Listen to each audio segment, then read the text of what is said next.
আমি সোনালী চক্রবর্তী। আমি আমার ছোট্ট ইউটিউব চ্যানেল আলোর দিশা, এই চ্যানেলটি আমি আমার প্রত্যেক দিনের কবিতা উপহার দেব আপনাদেরকে।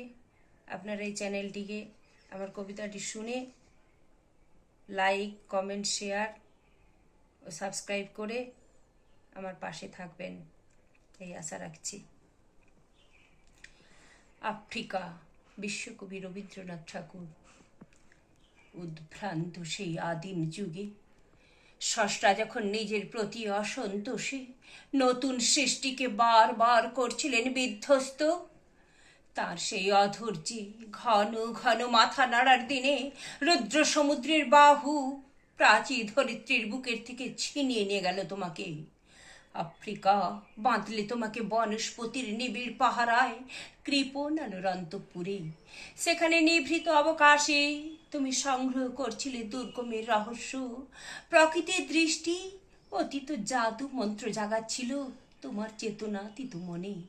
বিদ্রুপ করছিলে ভীষণকে বিরূপের ছদ্মবেশে।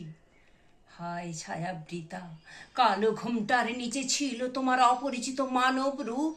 উপেক্ষার আবিল দৃষ্টিতে এলো ওরা লোহার হাত করি নিয়ে, নখ যাদের তীক্ষ্ণ তোমার নেকড়ের চেয়ে। এলো মানুষ ধরার দল, গর্বে যার অন্ধ তোমার সূর্যহারা অরণ্যের চেয়ে। সভ্যের বর্বর লোভ নগ্ন করলো আপন নির্লজ্জ অমানুষতা। তোমার ভাষাহীন ক্রন্দনে বাষ্পাকুল অরণ্য পথে পঙ্কিল হলো ধূলি। তোমার রক্তে অশ্রুতে মিশে দস্যু পায়ের কাটা মারা জুতোর তলায় বিভৎস কাদার পিণ্ড চিরচিহ্ন দিয়ে গেল তোমার অপমানিত ইতিহাসে।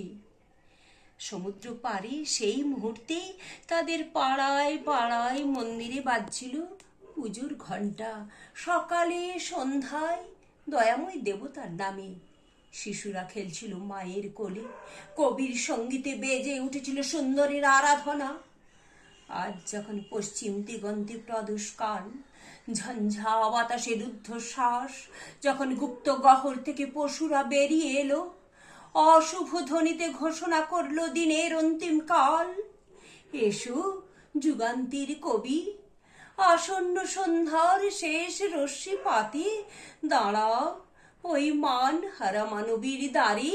বলো ক্ষমা করো, হিংস্র প্রলাপের মধ্যে সেই হোক তোমার সভ্যতার শেষ পুণ্যবাণী। নমস্কার। আমার এই ছোট্ট ইউটিউব চ্যানেলটিকে আপনারা সাবস্ক্রাইব, লাইক, শেয়ার ও কমেন্ট করে আমাকে পাশে থাকবেন আমার। নমস্কার, ধন্যবাদ।